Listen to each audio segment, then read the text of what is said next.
Hey, what's up, everybody? True Boxing here. Thank you for coming back to Get Hit with the Truth. So today we are doing the annual top 10s, True Boxing's annual top 10s, as we are going to look at my number 9 super bantamweight in the world right now at 122 pounds, the undefeated Dennis McCann. Now, before we get into that, if you could smash the like button, leave a comment, or subscribe to the channel, I really do appreciate any and all support that I can get as I continue to build my channel here. So entering the year, McCann was an undefeated fighter, but he was not ranked in the top 10. He was close, though, because he had fought to that technical draw with Ionut Baluta, who finished in the top 10 coming into the year. But he would take on previously undefeated Brad Strand in March and get a 12-round unanimous decision. And then in July, he would get his much-anticipated rematch with Ionut Baluta to right that wrong, and he would do that in style. He would completely outwork and outclass Baluta, the veteran, en route to a convincing 12-round unanimous decision, scoring the biggest win of his career. And that's what punched him into the top 10 right there.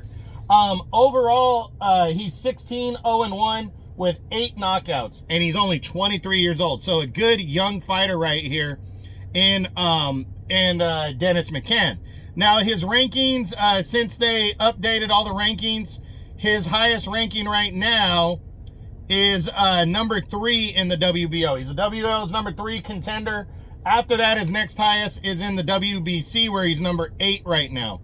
And then he's down in the IBF at number 13. But I think that number 3 ranking is a big deal in the WBO for him heading into 2025. And the reason being is Filipino Carlos James Martin is the number 2 contender, but Naoya Inoue is clearing up his mandatory in the WBO in his next fight against Sam Goodman. So essentially, Martin and McCann are moving into that top, the top 2 position, which makes it possible for McCann to compete in a final eliminator to get in line. Do I think he has a chance at a world title this year? No, I don't think so. I don't think he's going to get Inoue. Inoue's the only champion right now.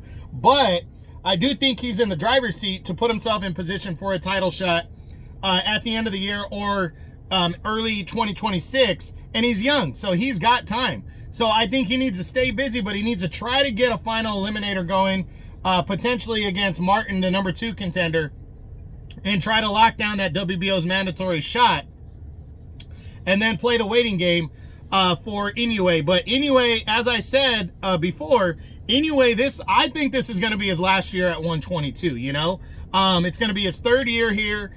He's got a couple mandatories he wants to clear up. He's fighting Sam Goodman in January. Then he's going to fight either MJ or Picasso in May, potentially. And then I think at the end of the year, he's got that super fight with Junto Nakatani. After that, outside of maybe a Bam Rodriguez fight, if Bam wants to move all the way up to 122, I don't see Inoue sticking around for very long. So right now, Dennis McCann has a chance to strike while the iron's hot. He's in a good position in the WBO, and I think he needs to go after a final eliminator in 2025.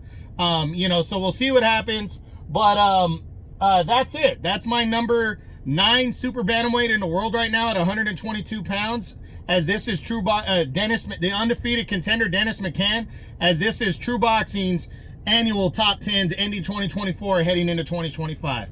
I hope you enjoyed the video. If you did, smash the like button, leave a comment, or subscribe to the channel. I appreciate any and all support. This is True Boxing. You've been hit with the truth.